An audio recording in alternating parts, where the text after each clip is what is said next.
Live on Periscope, I've got your UFC ESPN One Fight picks. Here we go.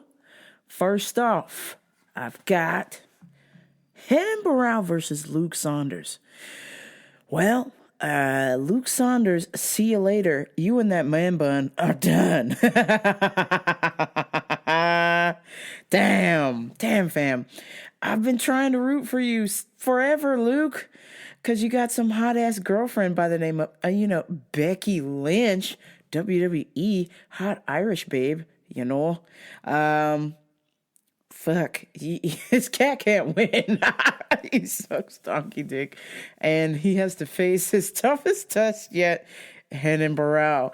And I'm pretty sure Renan Barão is out for blood. And he will decapitate Luke Saunders and that man bun. Next up, we have Jessica Penne Pasta versus Jodie Esquibel. Okay, so Jodie is the homegirl. She's Keith Jardine's girlfriend. Keith Jardine's been super cool with me. Super cool at all of my Ellis Mania fights. Rad dude, giving me pointers, giving me tips. And of course, Jodie is super nice as well, too. So fuck. Jodie can't... Don't tell Keith I said this, but Jodie needs to swing.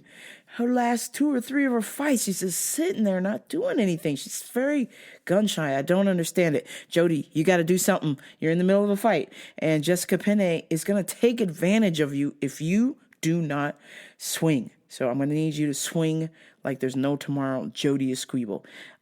Secretly, again, don't tell Keith Jardine if you're betting money on this fight. Bet Jessica Penne. Okay.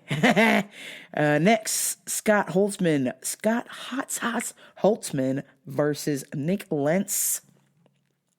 Me going with hot sauce. I love hot sauce. Who doesn't like hot sauce? If you don't like hot sauce, stay the fuck away from me. That's for sure. Hot sauce on the food. This week I was doing hot sauce shots. I felt like I was getting the sickness. I'm coming down with the sickness. If I can get up, I'm coming down with the sickness. I started doing hot sauce shots. So I believe in hot sauce, Scott Holtzman. So me betting on him versus Nick Lentz. Next, we have Ashley Smith versus Andre KGB Lee. Well, damn, on paper, I would say Andrea Lee gets this done, but Jesus, can we talk about them swastika tattoos your man's got? Holy shit. Hey, can he wear like a long sleeve turtleneck deal for the rest of his life? I mean, come on. That Nazi shit ain't cool, fam. Yeah, I will say Andrea Lee under protest. I don't like haters. Jimmy Rivera versus Aljamain Sterling. This one, I sat and I stared at it for a long fucking time because I really believe in the power of the Jamaican bobsled team. Sterling, we want the money for the bobsled team. I really believe in Sterling, but fuck, Jimmy Rivera is a motherfucking beast. God damn it. Going with Jamaican fam. I gotta go with my people. Touchy-feely, Andre Touchy-feely versus Miles Jury. Miles Jury, UFC veteran. I will be sticking with Jury on that. Next, we have Vincent Ligue versus Brian Barberia. Vincent Ligue. Then we have Bruce Leroy Jenkins Caceres versus Kron Gracie. Okay, so this is how it's going to go, okay? You ready for this, guys? Gotta go with Kron if it goes to the ground. If it's standing, then Bruce Leroy for the win. Next, Courtney Casey versus Cynthia Calvillo. Well, I hate UFC hype trains, but god damn it. I have to go with Cynthia on this. Even though Courtney Casey, strangely, shittiest lady record ever, still manages to get enough wins to stay employed by the UFC. It's crazy. So I wouldn't be surprised if she wins tomorrow either. But Cynthia for the win. Then, finally, 2 more. James Vick versus Paul Felder. Hello, we're going with Paul Felder. You should go with Paul Felder. He's the Irish motherfucking dragon. And he's the Irish dragon. Come on, guys. Come on. He's got the best Muay Thai in the fucking UFC. You can't. James Vick. What? How is he still employed? It's crazy. Paul Felder for the fucking win. And finally, Francis Ngannou versus Cain Velasquez. Well, fuck. I mean, Cain hasn't been in the ring for a slight second. Hey, Chelsea, what's up? Hey, Francis Ngannou, Cain Velasquez. Holy fuck. Man, I'm going with Cain. I'm putting money on Cain. Fuck it. That's what the betting game's all about. I'm going with Cain. I don't care. I don't believe in ring rust. It doesn't exist. Francis Ngannou. See you later. Damn. Hey, what happened to the balls? Yo, so I haven't heard anything. The last I saw was Karatanov was being taken away on a stretcher. So I checked ShareDog about an hour ago. They didn't have an update. They just said he was receiving medical attention. So you know the scrot is fucked. I'm so sorry. Oh, Sergey. I have seen ruptured nuts before. It is not the business, okay? Seen some fucked up shit. I think I just posted on my social media a recap of somebody from, I think it was either Rufusport. They were sparring and they took a knee to the groin and the nuts exploded in a spar session. So if the knees in a spar session exploded the nuts, in a fight, a fucking kick, split the pie up the center. Sergey, I hope you got little Sergeys in a bank somewhere, because this is it, man. Yeah, you're done, son. If you're getting taken out on a stretcher from a scrot shot, it's a wrap. Sending positive vibes and little Fabergé eggs. Oh, fuck. I can't even say that, man. Oh, damn. Sorry, Sergey. Your shit's fucked. Oh, damn. Damn it. Yeah, he might be running on adrenaline or some shit. Like, he just can't believe that his nuts exploded in a fight. He's just in a state of shock, I'm sure. Oof. Oh, man. Can you imagine the needle they're going to put in there to sew the nuts back up if they indeed truly exploded? He's definitely getting a cath for sure. Catheter. And you know when they put the catheter in there, there's a balloon at the tip, fam. There's a balloon at the tip. Okay?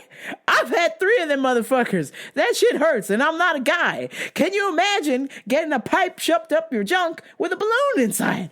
God. Oh, fuck, man. Oh, bad news. Bad news for Karatanov.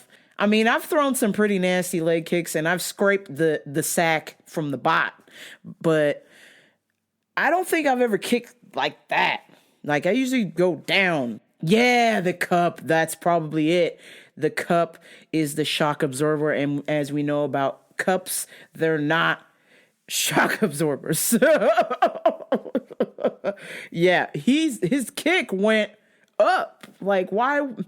If you're doing an inside leg kick, you got to keep it side across or scrape down, you know? I am slightly worried about the chin of Francis Ngannou, because Cain is going to throw something super crazy, and Francis, being from the continent of Africa, is just going to walk right through that shit, okay? I mean, listen, these motherfuckers survive malaria, AIDS, feast, famine, droughts. God damn it, Cain. You better throw everything in the kitchen sink at Francis Ngannou, or this motherfucker is just going to absorb it and throw it back. Yes, Team Cain. Team Cain. I'm a little sketched out, but I believe Cain can just stay light on the feet and duck out of the way. We all know the big haymaker is coming from Francis, or that nasty uppercut, that nasty left hand uppercut. Keep on your feet, Kane. Keep on your toes, light on your toes, and take him down. Francis has a 0.0 jiu-jitsu. Kane will put Francis in the camel clutch, break his back, and make him humble. That is what will happen, UFC Phoenix. And don't forget, your two top bets right here. Paul Felder, Cain Velasquez. Fucking parlay that shit, man. You want to make some money? Come on. It's time for Rambo Per Radio. Let's go.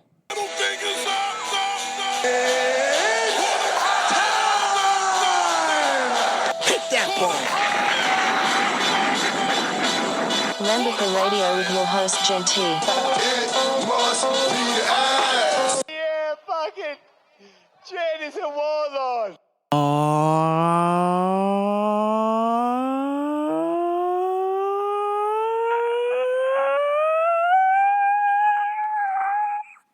What's up, everybody? Welcome to Rambo Per Radio. I am your host, Genty. Twitter and Instagram at Genty523. What is up, everybody? I hope y'all are doing well. I said, are you good? Are you good? I'm good. I'm fresh from a 2-hour workout at the gym. That's right. I got to be fit. I got to be looking like one of these hotties with the body so I can get one of these hotties with the bodies. And so should you. Unless you're already one of those hotties with the bodies, then shut the fuck up. Keep it to yourself, goddammit. The rest of us, fuglies, we're working hard. We don't need you to be interrupted with your hottie with the body stuff that you were born with, okay? Stay over there. Let some of us fuglies come through. Oh, man. We got a situation. This is the situation right here. This is the situation right here. This has been something that's been going on for a long time, and I've talked about it on here maybe 1 or 2 times. This is the 3rd time, and I want to relay this message to everybody listening to this very podcast, who loves this podcast dearly, who might know someone who doesn't listen to this podcast, and they might need to listen to this podcast and hear this. If you are a straight man, or if you are a gay lady, and you are trying to spit game, trying to holler, trying to get to know a chick, trying to ask her out, I say this with peace and love. When a woman, when a chick, when a girl says no, it means motherfucking no. So, I'm sorry, when you hear the word no from a lady, does that translate to you? Yes? I'm confused. You think you're just going to hang around until the no turns to a yes? Have some fucking respect, especially if you're a man. Have some fucking standards. Have some decency. When a chick tells you no, she means no. Real talk. This ain't like the fucking movies where no means yes, or you're from another country or some planet where no is the opposite. It's opposite day. Opposite day in your brain. But for the rest of us following the rules, no means no. Back the fuck off. I witnessed 2, not 1, but 2 situations of just creepy man whorishness. And as I observed the offender, I will not mention his name for, whenever a whole line of ladies are ready to fucking burn this dude down, I'll say his name. But I just find it unsettles my stomach. It makes me want to punch this man in the gibbers. Man, what is this, 2 weeks in a row wanting to punch guys in the face? Well, I love punching guys in the face when they sign a release form. I can't just punch a dude in the face because he's being a dick. But damn it, I sure desperately wish I could. I guess what I witnessed a hug that was unwanted. And the unwanted hug then turned into a handslide near the rear. This chick, first of all, didn't want the hug to begin with. Okay? Let's make that clear. Point one. I know with 100% certainty that this chick did not want that hug from this dude. And then, to top it all off, she's forced to hug this guy. Then he does the hand slide near the waist after the hug. And I'm standing behind them and I immediately become nauseous. And I'm nauseous because I can't punch him in the face. I'm like, you asshole. Don't you dare. Don't you dare. I was just waiting for him to grab her butt, and then that would be case closed. So if you grab the butt, then I have to act. I have to do something. I can't let you just grab my friend. I can't let you just grab this chick. You did the hug that was not wanted. You did the hand slide that was most definitely not wanted. I could only imagine if no one else was around, you would have done the butt grab. It was coming. It was coming. I could feel it. I could feel it in my bones. Oh, and I just said to myself, wow. Hey, man, if she's into you, she'll call you. You don't have to work that hard. It's really that simple. If a chick is into you, she'll call. You don't have to force your way into her life, either socially or physically. It's actually a detriment to your game. It actually makes you look stupid when you're an aggressive guy who just can't take no for an answer. It's fucking weird. Don't be that guy. Have some fucking respect. Respect people's boundaries. And this goes for gay ladies too. Every now and then I've seen it. But this mostly pertains to a certain sect of men. And don't worry, I love my mans. I don't like man junk. Y'all keep that steak in the dick suck. Not for me. Maybe for your lady, but not for me. But this certain sect of men, we like to call them scumbags. And scumbags are guys who just don't fucking respect the rules, respect women's rights to say no. Scumbags are the type of dudes that will probably rape a chick or do other shit. Who knows? My point is this feller belongs to the scumbags. And what irritates me the most is that these women who are being perpetrated by this guy do not have a voice to speak up and say that is extremely inappropriate. They're trying to be kind. They have said no multiple times. They have asked, please do not do this. Please do not contact me. Please do not touch me. It has been noted. It is public knowledge. This person is not supposed to do that.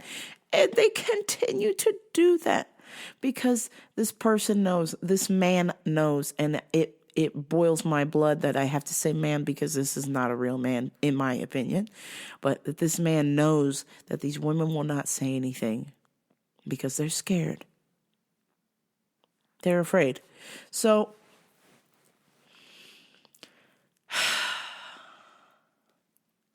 God, I guess my lesson to you today is if you are a man and if you're a scumbag, I've said it myself. I've done some scumbag shit. Okay. But I definitely know for a fact, if a chick told me no, I'm not going to press the issue. No is the end of the conversation. No. No means no. No, no, no, no, no. Okay?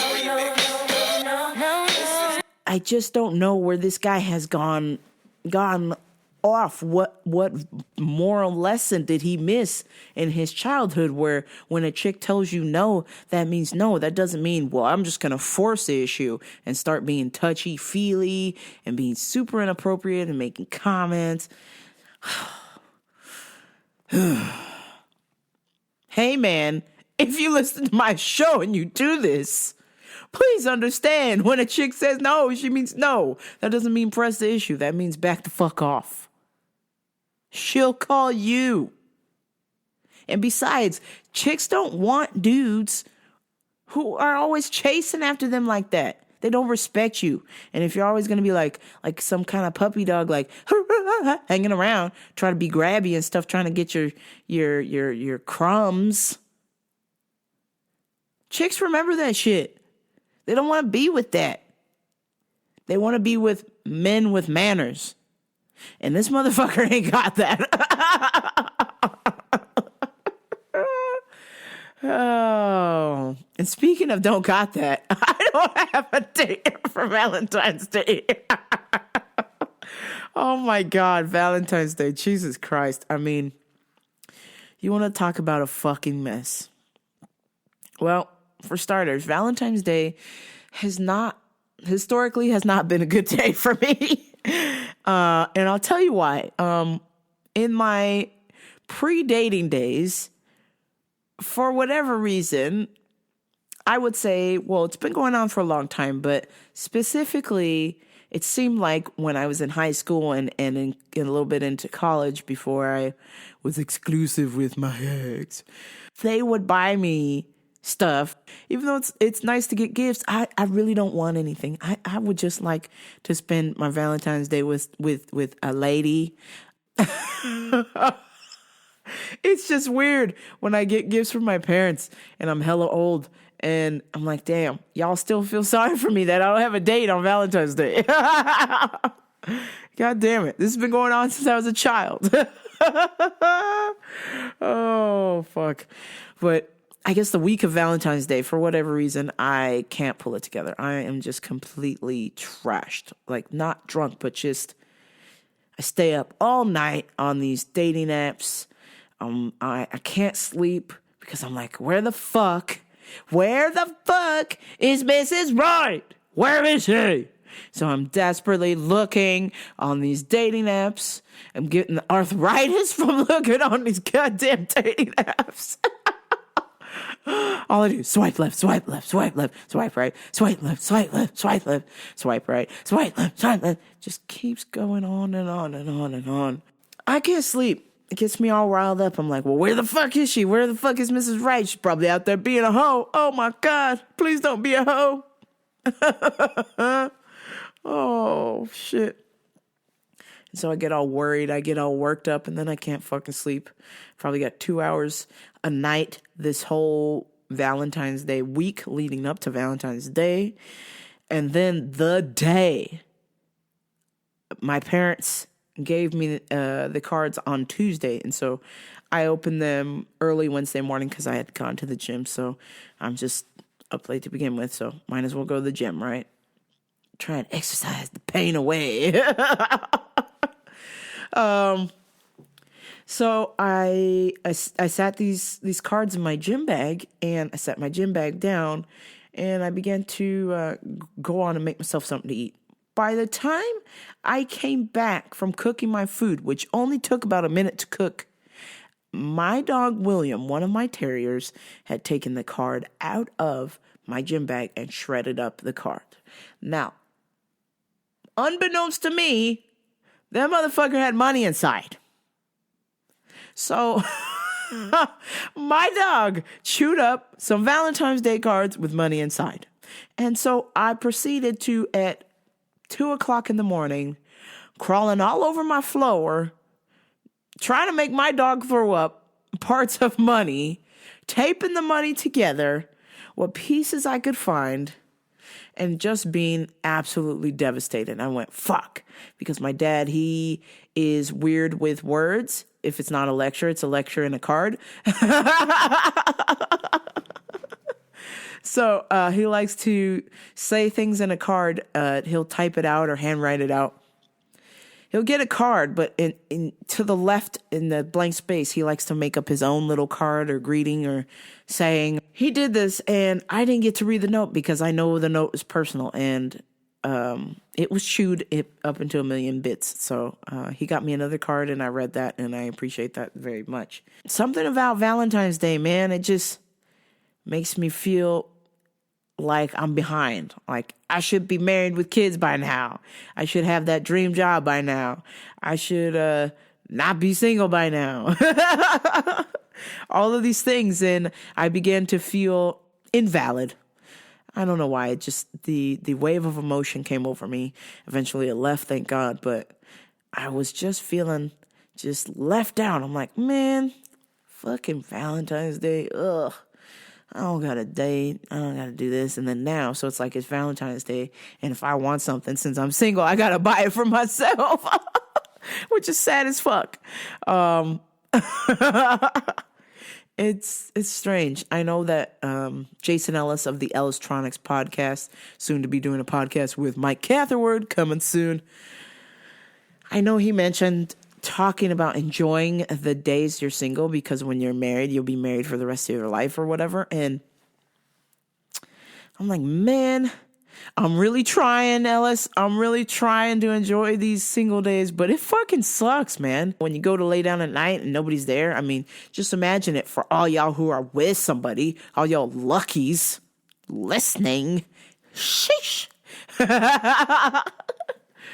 Going to bed alone sucks. Eventually it sucks. I don't care who you are. Even if you don't like people, at some point in the middle of the night, at some point, whether it's been a week, a day, 6 months, a year, 2 years, 10 years, at some point you're going to be like, man, it sucks being in a bed alone. Nobody coming.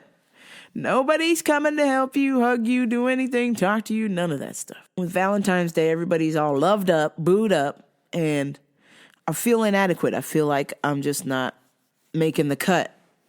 But it's only just on Valentine's Day, Thanksgiving, Christmas, and New Year. So I can handle having a bad emotional day 4 days a year. That's okay. Oh, man. A part of me is like, don't rush it. Don't rush going into some relationship and then fuck it up like last time. So I'm trying to be patient. I'm trying to let Mother Nature just take care of this shit. But I'm getting I'm getting a little impatient. And I'm just wanting to know, where's my swole mate? Is she going to help spot me at the bench? Are we going to go sit in the sauna? Is she going to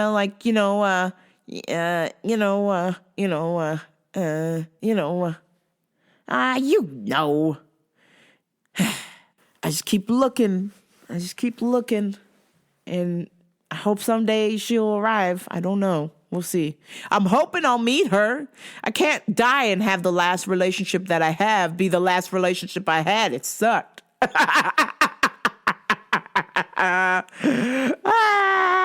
Suck it. Oh, God damn it. So we're talking today influential albums. Yeah. And that influential album indeed is from none other than my main man, David Bowie. That's right. I am obsessed with the David Bowie. As an artist, he passed away in, I believe that was April of 2017.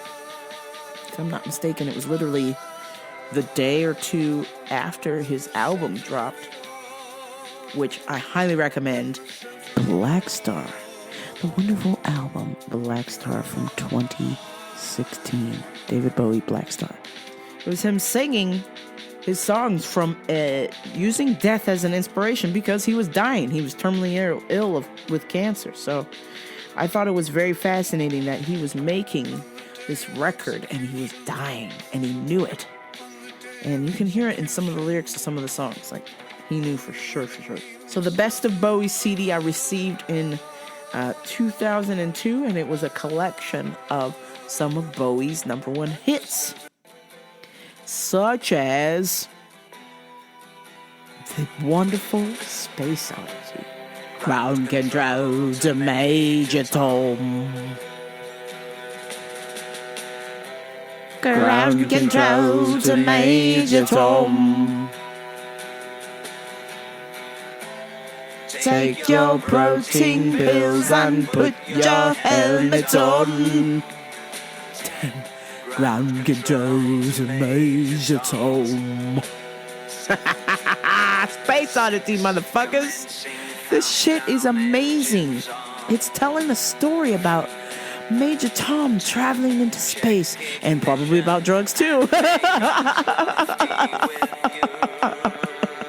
Traveling in space, high as a motherfucker. This is ground control to Major Tom. You really made the grade. And the papers want to know who shut you out. Now it's time to leave the capsule if you dare. Man, I mean, come on. Nobody makes music like this anymore. They're telling a story. They're not talking about buying the latest chain or the flyest whip or how much money they got in the bank. This is a story about a man floating in space. Looking out in his window from his spaceship. He's left Earth and he's like floating in a tin can. It's amazing. Space Oddity. I mean, just listen to the Bowie. It's music that tells a story. It's just not surface. A lot of today's music is very surface. And the Space Oddity. You travel, you go on the journey with Major Tom and Bowie into space. Bowie's in space. Bowie. Bowie. Ooh. We got Changes. And see, Changes is a song I was introduced from my favorite movie, one of my favorite movies ever, The Breakfast Club. At the beginning of Breakfast Club, they use the Bowie lyric.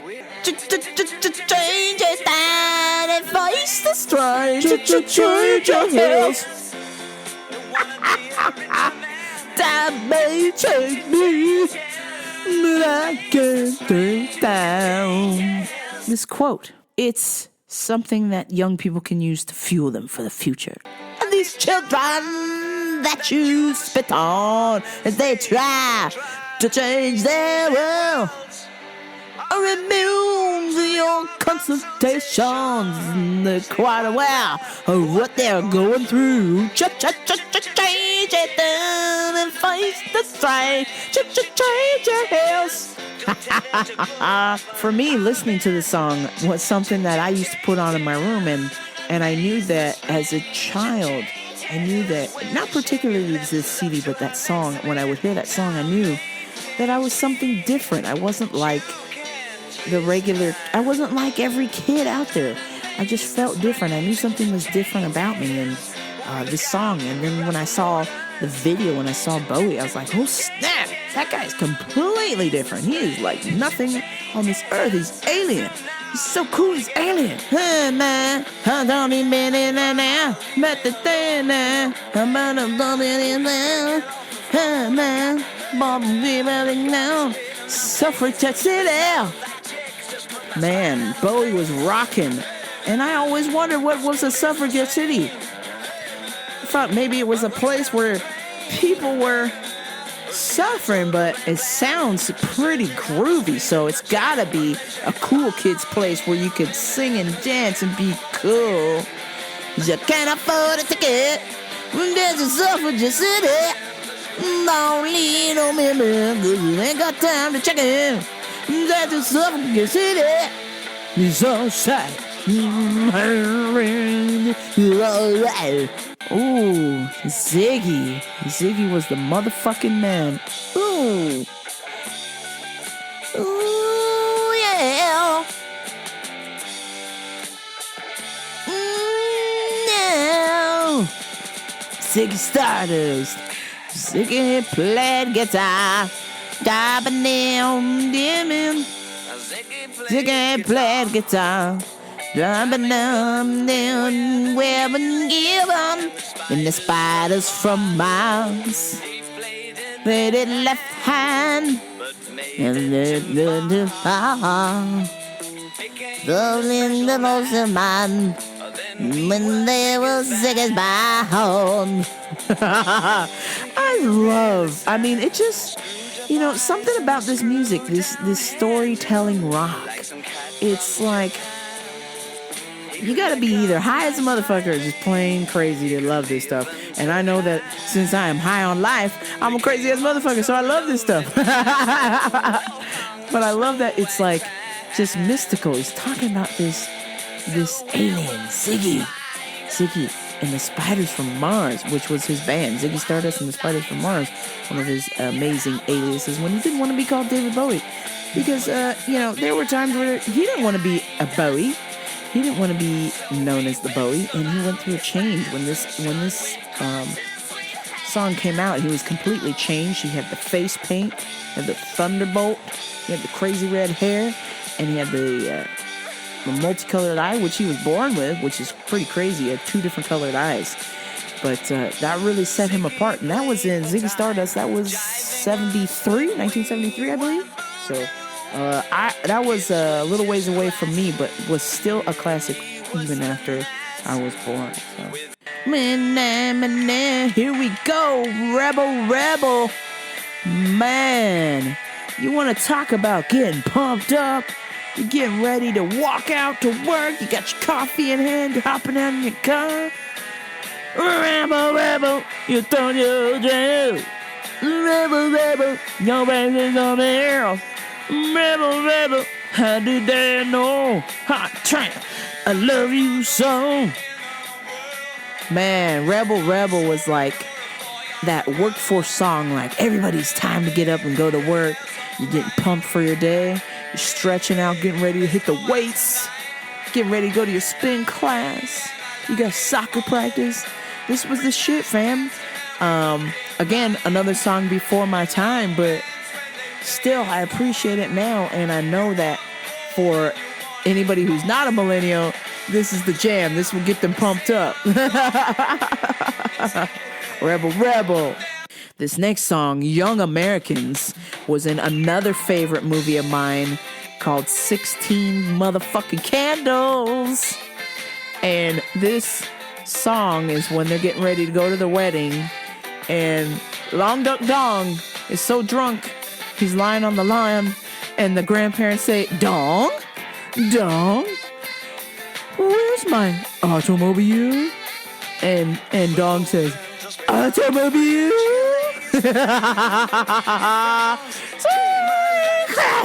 Kamikaze! Oh my God. If you haven't seen 16 Candles, shame on you. Oh, he was a young American.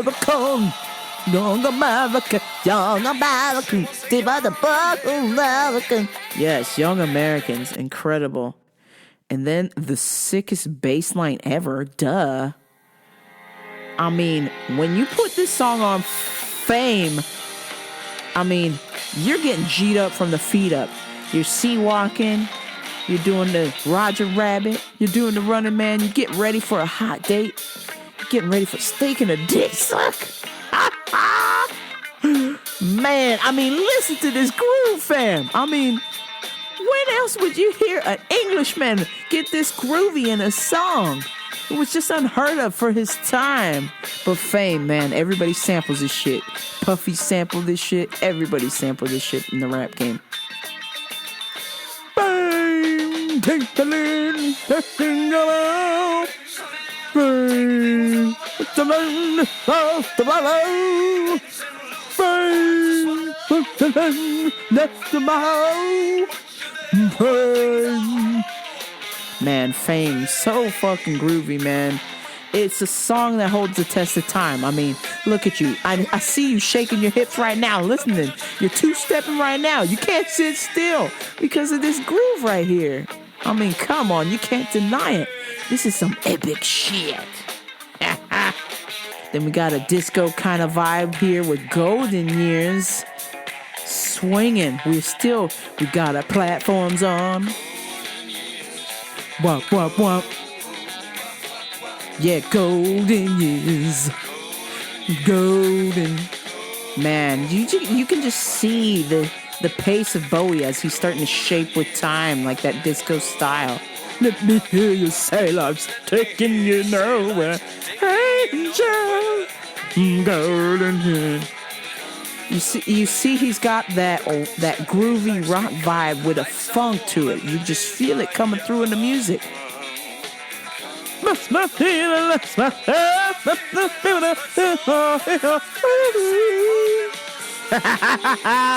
Man, somebody once told me, like, oh, you listen to Bowie? Bowie is terrible. He just sounds like an old man singing off notes. And I'm like, you know what, motherfucker? I like old men singing off notes. Shut the fuck up. Ooh, this one right here. Heroes. Man, if you're down in the dumps, if you're just shit out of luck, you've got nothing left to give. You put on this fucking song and you'll get through it. I swear it. I swear you will. Oh, I will be there. We can be heroes just for one day. Man, I mean, you talk about an anthem to get you through a positive boost, a piece of musical crack you can snort, a piece of musical crack you can smoke. Put this in your pipe and smoke it and get high on life. We can be heroes, people. Come on. Come on, don't you want to be a hero? Be a hero of your own life. Be a hero of your story.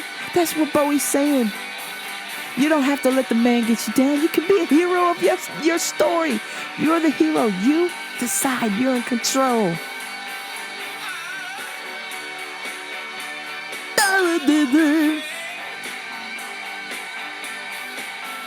No. Splim flam spimmelteen. I guess I should have learned the words, right? Basketball, skibbly skip when. Just remember, we can be heroes just for one day. You can be a hero just for one day at a time. Be a hero of your story just for one day. Listen to this motherfucking bass line. Ashes to ashes. This is my shit. I mean, man, Ashes to Ashes. Strange video because it was a dude with a dunce cap. It was a clown with like melted makeup and a dunce cap, and it's like Bowie wandering around in the desert with the Salvador Dali clocks and everything's melted. Oh, happy, hope you're happy too. It's just strange. And oh yeah, he like pops up every now in the video and his like eyes are like blurred out so you can't see the iris. And it's like, holy shit, man, this guy is so deep. He's balls deep in art. I can't even comprehend it, but I love it so much. I can't get enough. I can't get enough of this.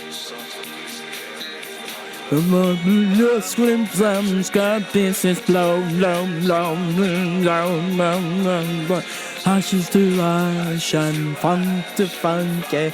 We know Major Tom's a junkie, strung on heaven's high, feeling night all time low. See, he gave you the clue. He gave you the clue about Space Oddity. Remember, I was questioning if Major Tom was like high on life. Was he indeed traveling space? And there you are. There's your answer in Ashes to Ashes. He reveals that Major Tom is a junkie. Fuck! That's some heavy shit, fam. Our hero that we thought was traveling into space is a junkie. Oh, God. But everybody deserves a shot at redemption if they're willing to work. If you're a Major Tom and you're a junkie, it's okay. You can turn your life around. Just don't let it kill you. Never done good things. I never done bad things.